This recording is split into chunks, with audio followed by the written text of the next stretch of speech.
He's an Emmy Award-winning Food Network star, and he has 5 best-selling cookbooks. The new one, hot off the presses, looks like a winner, too. It's called Guy Fieri Family Food, and it is full of his family's favorite recipes. I love it already. Guy, how you doing today? Meryl, I'm fantastic. I'm cooking this for you, but I just realized it's going to be cold by the time you get here. So I'm in New York. I'm going to pay attention for the FedEx that's showing up in about a day. I am willing to wait. I'll just come open a restaurant in Nashville. That's it. I'll just come open a restaurant in Nashville. We've got a lot of hot new restaurants. All we need is you.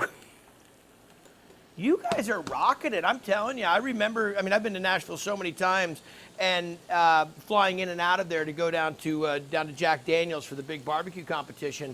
And I remember when there was some slim pickings, but now you guys are coming on the scene. I've been down there for Triple D. You got Martin's Barbecue, one of the best, one of the most acclaimed in the country. So I think I need to come, just for a good reason to come visit Nashville more often. So, and thank you for checking out the book, by the way. I really appreciate it. This is an important one for me. It didn't really start off as a book. It kind of started off a little bit more like a family memoir. I was explaining to my son Hunter, who was getting ready to go off to college at UNLV, and I was just talking to him. I said, hey, listen, a great way to have enough food throughout the week is to cook a pork roast, cook an extra one, not so you have leftovers, because nobody likes the term leftovers, but so you have extra. And you can use the extra pork to make yourself a pulled pork sandwich, or to make yourself a burrito, or maybe some hash in the morning for breakfast. And it just kind of became this whole story of how we do it at my house, because I'll usually cook a few extra chickens when I'm on the road. Now my wife has some extras available to do some different dishes. And then it kind of folded into, well, what do you do with the sides when you have a little bit more? And so it just kind of turned into this whole big, I don't know, it's family memoir cookbook all together in one, 125 recipes. I think you'll dig it. Yeah, I really do. What's the secret to a good family meal?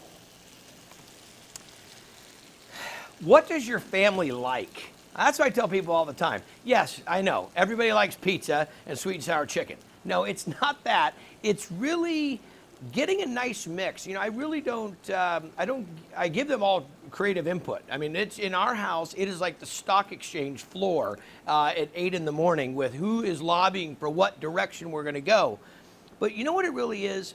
I think that when I get my family involved in cooking, that's when we get the best meals, because there's such a sense of accomplishment. It's kind of like when somebody when they get to be involved, none of the kids want to just sit there and shuck corn, okay? We've all been through that situation.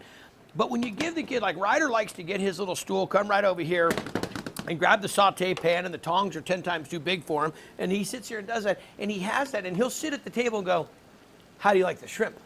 Now, granted, he didn't make the sauce, but I made it, but it's that involvement. So I think one of the first things is, what is your family like? Secondly, get the family involved. We have a whole section in the book here that I call All Hands on Deck. And it's the things like making tamales or making kebabs and letting people have creative expression. That's what a lot of food is you creating a dish and presenting it to people, and do they like it? Like a kid bringing their artwork home from school and putting it on the fridge. So it didn't start off as a book, but it really turned into, and as you said, I've got 5 of them. This, I got to be honest with you, and I know everybody comes on and says, this is my new favorite one. But this really is. My dad wrote the foreword, which was dangerous, letting your dad write the foreword to your book. But it was awesome. It really was. I'm so proud of it. And the pictures are great. The kids were involved in every aspect. It took us 2 years to make this book. So there's a lot going on there. And you'll find some recipes and some techniques and some just creative, uses of food that maybe you didn't expect. I think you'll really like it. Oh, I really do already. And the neat thing is, I think we really got to know you better in this book, too. So I recommend it to everybody. Thanks so much for being with us today. And when you come to Nashville next time, we want to have you cook right here on Talk of the Town. You watch out what you wish for, girl. I'll see you soon. All right. I hope so. Thanks so much. The new cookbook is Guy Fieri's Family Food. It's available now.